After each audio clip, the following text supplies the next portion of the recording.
Like all contemporary police departments, the Asheville Police face a range of challenges, both inside the department and with a growing range of issues on city streets. I'm Matt Piken. Today on The Overlook, part 2 of my conversation with Asheville Police Chief David Zack. If you want to see these type programs succeed, there's going to be an investment and there's a price to get it done right. But you're not going to get it. Think you're going to hire $30,000 and $40,000 a year employees who can't live in your city and can't afford to live here and expect them to toil here. It doesn't work that way. A major investment is needed in our public safety infrastructure. If you missed the first part of this conversation, you'll find it just one tick back on your podcasting app for The Overlook. Today, Chief Zack talks about his frustrations at the salary ranges for his officers. He also says he needs nonprofits willing to step up and work with his department for community partnerships he sees as essential for addressing problems related to homelessness and opioid addiction. I also broach with him the arrests and trespassing charges against 2 people working for the online publication, The Asheville Blade. Advertisements don't sound like ads on The Overlook. They sound like conversations, because they are. Take it from one of my earliest sponsors, Jennifer Goodyear of Davidia Realty. That was really easy, and I felt really comfortable doing this ad with you. And I'm enjoying it so much that I do want to buy more. If you market a business or even yourself, make a great impression by advertising on Asheville's hottest show. You can be a sponsor of The Overlook for as little as $100. Ask to learn more by messaging me at matt@podavl.com. That's podavl.com. I began this half of my conversation with Chief Zack by asking how his strategies have evolved for working with the homeless and people suffering mental illness and drug addiction. You cannot arrest your way out of a homeless problem. That's not the strategy. You have to have outreach, but you have to have partners. So there's a lot of talk of more of a team approach to deal with some of the issues that we're seeing. So yeah, it can't be just the cop citing you and arresting you. There has to be a more holistic approach to dealing with this crisis. And that's what we're working on. Obviously, with a staffing shortage, resources are stretched. But we need, in my estimation, a team approach where you have the police presence, but the clinicians and the mental health professionals working alongside the officer on the street, getting the individual themselves the help that they need. I know that's been a struggle for some departments to enact and develop those kinds of partnerships in terms of knowing who to deploy. Is this even call for an officer, or is it more for a mental health professional? And I think a lot of people see the wisdom in that they're suspect of the deployment of that how is that pragmatic when, we don't know what the person who's the subject who's been receiving the call, what the real threat is or what the real danger is here. How do you, when you're already short-staffed, how do you deploy a team of 3 to 4 people with various skill sets ready to assess the situation? The danger comes from trying to triage the call over the phone. That's the biggest mistake you could make, is to assume we are dealing with people in mental health crisis. We are dealing with people who may be suffering from substance abuse. We are dealing with people who are dealing with both issues at the same time. And maybe we've got a third party calling, describing something they're seeing, and to just deploy resources could result in a tragic situation. So what we're looking for is for the police not to be the lead, but to be available and present if that situation were to turn into a more dangerous. So we're there not only to protect maybe the clinician or the mental health professional, but also the individual themselves. When we make the determination that the situation is stable, the police officer can be released from the scene much quicker. So what might take, occupy an hour of an officer's time, now we have the person who can who's really trained to deal with that situation and to help that individual and to direct them to the services that will be most beneficial. The policeman's not the best person to do that, but workers who are in this field would say, We want the police there just in case. But then there's a time to disengage. How successful has your department been at forging these partnerships? And give me a sense of specifically what community agencies, organizations are you partnering with on the ground when certain calls come up? Again, those programs are still in the startup phase. Now the city itself is in the process, and this is where our fire department is going to come in play with putting our responder program together. But we're looking at probably a good 6 months before we actually have boots on the ground. You talk about partnerships. I think as a city, we have to reevaluate some of our partners. What do you mean? I think there are certain non-for-profits in the city who have their own agenda that isn't necessarily consistent with the goals of the city. Goals of the department or the goals of the city? The department is the city. So again, I think there's some non-for-profits out there who are more concerned with, let's just say, their goals aren't consistent with the goals of the city. I would imagine, and maybe this is also an idyllic view of this, but I would think most, if not all, social service nonprofits have a mission that is laudable, at their core. You haven't named any specific nonprofits, but they exist ostensibly to help their constituents, their communities. How are these nonprofits working in conflict with your goals? Some have directly said they won't work with the police department. So it's just a certain, not to put a word in your mouth, but there's a certain out-of-the-box hostility. Absolutely. Is it just one nonprofit? We're chock full of profits in this community. There's a few. Really? There's more than one.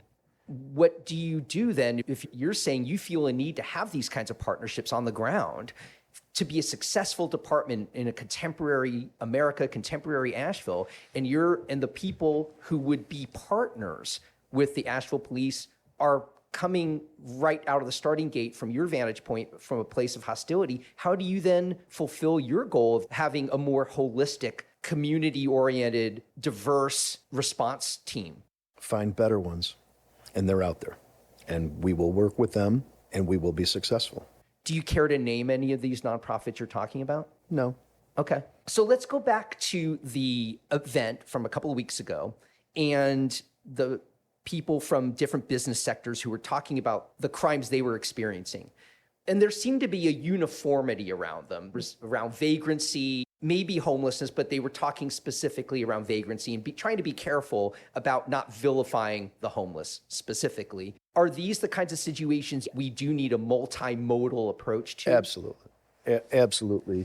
We would be much more effective. Again, not only for those concerned about their personal safety, but the individuals who are suffering as well. One of the resounding refrains of his hearings, do something. What would you have told them if you had an opportunity in that moment to respond? What would you have said?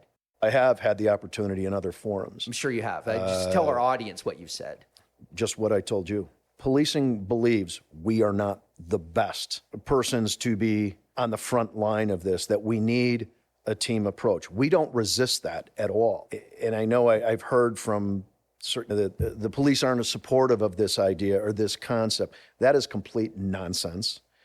Law enforcement has always been supportive of it, of a team approach. So we embrace that. But I've also said exactly what I said about some of the non-for-profits that we work with who are more part of the problem than the solution, in my estimation. What would you tell city leaders, city manager, city council, things they could do beyond funding? I know funding is a huge thing and raising pay, but what would you tell them are things they can do that would help your department? We have a new council. It's not the same council that was here in 2020, and who are very concerned about the conditions in the city, but also the conditions in the police department. We've had 2 or 3 council persons now do ride-alongs with our officers because they want to understand better what the experience is and what's taking place. So when our officers have council persons jumping in the car with them and saying, take me and show me, that's support. That's support. They are vocal, and the city understands that compensation is an issue, and they are working their tails off to figure out how we're going to do that.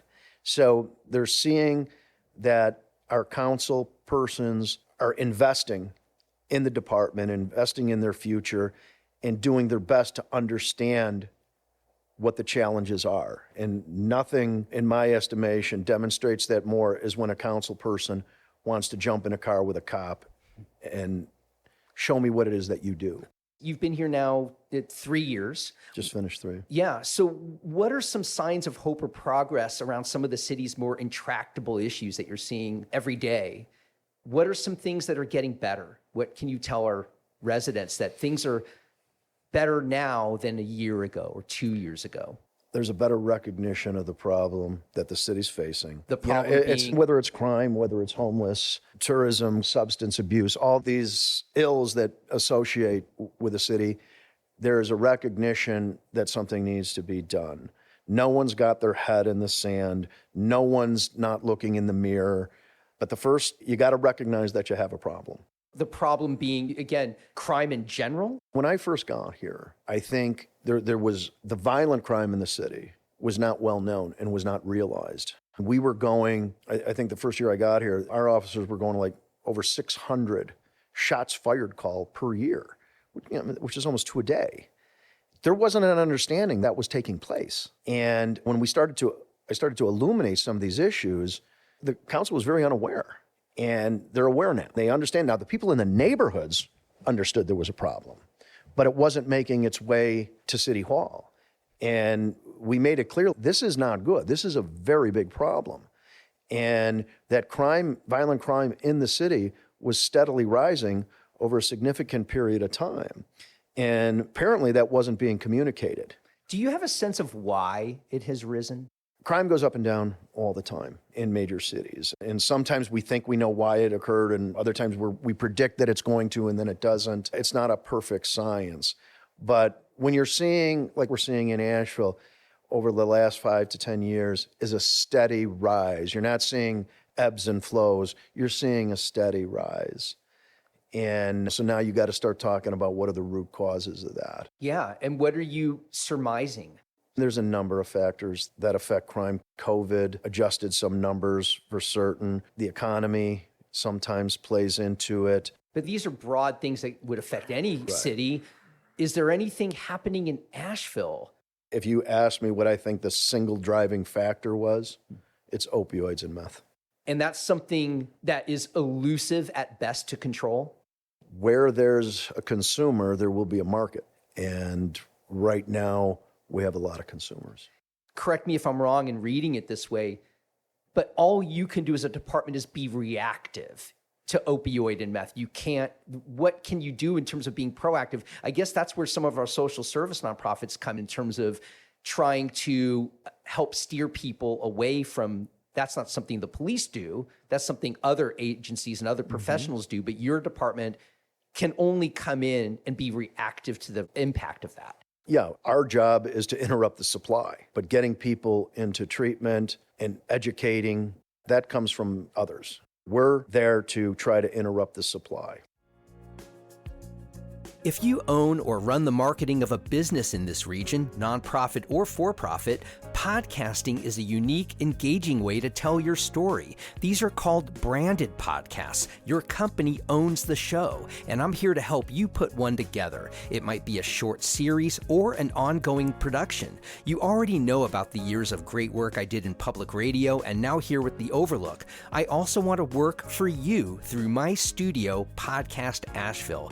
Email me at matt@podavl.com. That's podavl.com. Let's talk and see how I can help you meet your marketing goals with a podcast that's all your own. The final segment of our conversation begins with questions that came in from community members. Some people wrote some questions in. I want to pose a couple of these to you. One of them was interesting. How has the force addressed sexism within its ranks to become more equitable for women? And do you think this could be the key to solving recruitment shortfalls and encouraging inclusivity? I would refer that poster to go back and look at a WLOS story a year or two back about women in command at APD. And our patrol captain, who oversees our entire patrol division, is female. Two of our 3 district commanders are female officers. And one of the chiefs who preceded me was a woman. So that's a perception from a poster who has some sort of preconceived notion, but not enough facts to back that claim up. So just on the ground, like patrol officers, are you happy with the diversity of your staff? I mean, you always want more. But again, the profession has been suffering from recruitment. And you're going to see that at all levels. One poster put, and I don't have any data to say anything about this, but it seems that the blame for issues with officer recruitment and retention are being levied on the community. Why isn't the Buncombe County Sheriff's Office having the same issue recruiting and retaining officers? Look at the poster who replied. They are. Okay. Oh, you saw that? Okay. I do my homework too. Okay, good. Okay, so, but they are. Yeah. They are having that. And so is the Highway Patrol, also experiencing significant staffing shortages. Boy, if these things are happening throughout, not just this region, not just the police, but sheriffs, highway patrol, this has to be a really kind of alarming trend for you. Even though you've got a recruitment firm working for you, it's like chasing molecules around. Are you worried about the long-term direction of this? Sure, absolutely. There was just an article I was reading in the New York Post yesterday about the massive losses in New York City. Washington, D.C. is offering $20,000 sign-on bonuses to try and attract people into their department. So yeah, it's a nationwide crisis. Again, Asheville's been hit harder than most, and it's a challenge. It's certainly a challenge that we're facing, but so is every other city in this country. There's 18,000 plus agencies in this country, all competing for recruits. And so you have to step up your game, and that's what the city of Asheville is doing. You said how your pride in this department and its ability, even as short-staffed as you are, to handle what comes across in this city. And at the same time, they're working a lot of overtime. I can't help but see these lines reaching to where you have to, at a certain point, have a breaking point, right? Absolutely. And again, it's just another unprecedented challenge. We're talking about, over the last 3 years, global pandemic, nationwide civil unrest, defund, vilification of officers, recruitment problems, staffing problems, handling all these problems simultaneously. There's no one to go to say, hey, how did you handle that? So we're writing the book as we go. And this community's realized they need their police department. Are you hopeful that this city will find its way to, we can't just manufacture more money, and the money already exists to hire 40% more officers than we have right now. At a lower rate of pay. Lower salary. No, if people are sincere and people are practical and people are realistic, okay, it's not take money from the police department to fund these other initiatives, because those would be other low-paying jobs that no one would want, okay? Yeah. There needs to be a realistic understanding. This is a major investment. If you want to see these type programs succeed, there's going to be an investment and there's a price to get it done right. But you're not going to get it, think you're going to hire $30,000 and $40,000 a year employees who can't live in your city and can't afford to live here and expect them to toil here. It doesn't work that way. A major investment is needed in our public safety infrastructure, and that includes some of the programs that are being introduced and discussed. Invest. So do you have a figure that you've proposed? Are we talking about a 50% increase in starting pay? We're not that far off. Okay. We're not that far off. And by the way, even over the last year or two, we've seen some significant bumps in salary. And it's every time Asheville ups our game, so too does our neighbor. And so you're seeing just the market is changing every single day. And we hear new incentives that are being offered in other agencies to get people on board. So it seems as soon as we make a gain, the marketplace competition changes their game as well. One of the questions, or one of the things that came up also, not around this, but around how you use your force, are there more bike patrols? Are you calling? There are no bike patrols. No bike patrols. Is that deliberate? Why not? Again, we used to have anywhere from 30 to 35 officers patrolling this city at any given time. We're down to 16 to 18. We can't have officers on bikes. They need to be motorized and have the ability to get across these 40 square miles if necessary in an emergency. So bike patrols are a luxury that we just can't afford right now. Are most of these officers, these 16 to 18 officers, are they covering the whole city, or are they just in certain neighborhoods? They're pretty much citywide. They're spread out across the city. And, we don't have really the ability right now to do long sustained operations or a sustained presence in any single area. I was just going to ask you if there are things that people take for granted that the police should be doing that you can't do now. I think yes and no. When I'm out, and I'm out a lot, and I talk to a lot of residents, and there is an understanding that we have a staffing crisis. Certainly, I also get the calls that we're frustrated. We don't see you guys. Where are you? I had to wait a really long time. The far greater reaction has been, we understand, and the complaints are fewer. But yeah, some people still have unrealistic expectations and think that this crisis is imaginary when it's not. How has this period of being so short-staffed affected your strategy in a way that maybe positively going forward, assuming you are more well-staffed, that you would retain certain strategies, tactics, policies? We've certainly learned to become more nimble and more resilient. Where we've had some big problems with retail theft, and maybe in the past it was just create a greater presence. And what we've seen is we've done some targeted operations to address those issues that have been very successful. We're working more with our crime prevention and working more aggressively with telling people how to protect their establishments and their businesses more, better lighting, so forth. Some environmental issues that may be fitting to overall crime. And so we've been more aggressive with that stuff. So we're seeing results there. And it's, hey, maybe had we been doing more of that when we were fully staffed, we might have been able to prevent more crime. And so, again, we're just coming up with, as we learn on the fly, and we're thinking outside the box on things, we're realizing, hey, some of these crazy ideas actually work pretty good. Also, what we're seeing is officers who've been thrown into the fire with very little experience in some cases, who are performing at a level that's far advanced for their years of experience, and supervisors who are being tested, having their leadership tested daily in not only solving the problems in their neighborhoods and in our community, but also in guiding their officers. So they are learning and facing challenges at a much more rapid rate than maybe under normal circumstances. So what that experience will bring, and once you've been tested, once you've been through the fire, there's nothing you can't handle. And what this experience has done, this will pay off.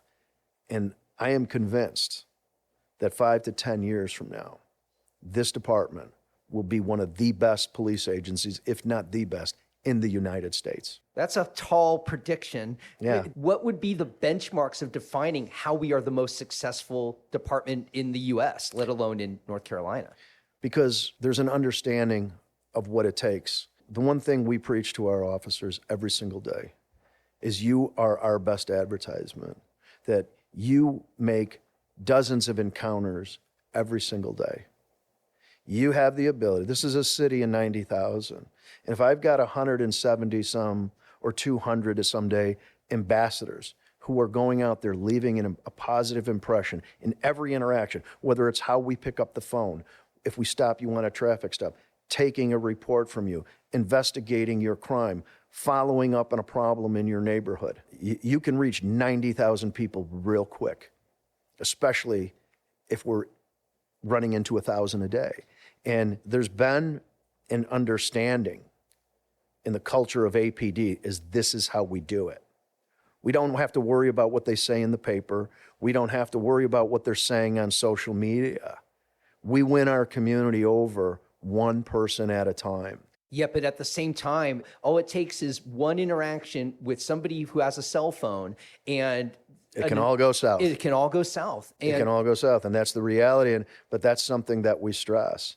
I know this is something you can't talk about specifically, and I'm not expecting you to, the Afton Park arrests, and then you released a bunch of body cam footage. And I'm wondering, from your assessment of that footage, how does that meet your expectation of how your officers handle similar situations with gatherings in a park after curfew? How does it maybe represent something that is not something you want to see generally? I thought the footage that was released, you saw officers handling themselves very professionally. You saw officers with patience, no one's losing their temper, but you had people breaking the law. And we enforce the law. That's what we do. And when we tell you it's past curfew, whether you call yourself a journalist or not, when we tell you you're breaking the law, it's time to go, it's time to go. Can you understand from a journalist standpoint that they're there, you're doing your job, they're doing their job. If they're not the ones who are polluting, they're not contributing in a material sense to what you were called to the park to break up or deal with, but they're there documenting, why would that be department policy to treat journalists in the same way that you're treating others in that way?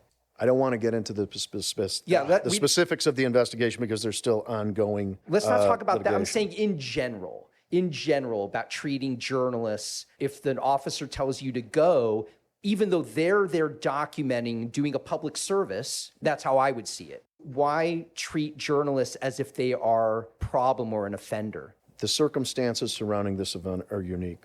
And we deal with journalists every single day, at every single crime scene, at every single accident. During the protests, we've dealt with journalists. I'm a journalist. Yeah. And I wasn't there, so I can't say, but I know on the surface, if let's say that the police are dealing in any situation with, I'm there to cover it, and the police tell me to go away from not being able to witness how the police... There was a park, and there's a sidewalk, and the same thing could have been accomplished from an area that was not subjected to the ordinance. Maybe it was the journalists who were the problem, perhaps. Why is this situation different? Maybe it's the way the journalists conducted themselves. I don't know. But we haven't had a problem prior, so I think that speaks for itself too. But again, journalists, and I've been in this business for 36 years, and I've dealt with hundreds of journalists and never had to arrest one. So something's different in this situation. That's obvious. And again, though, but journalists understand, and anyone that I've ever dealt with, when we've asked them, you need to move back, you need to leave, never had a problem. There was a problem this one time.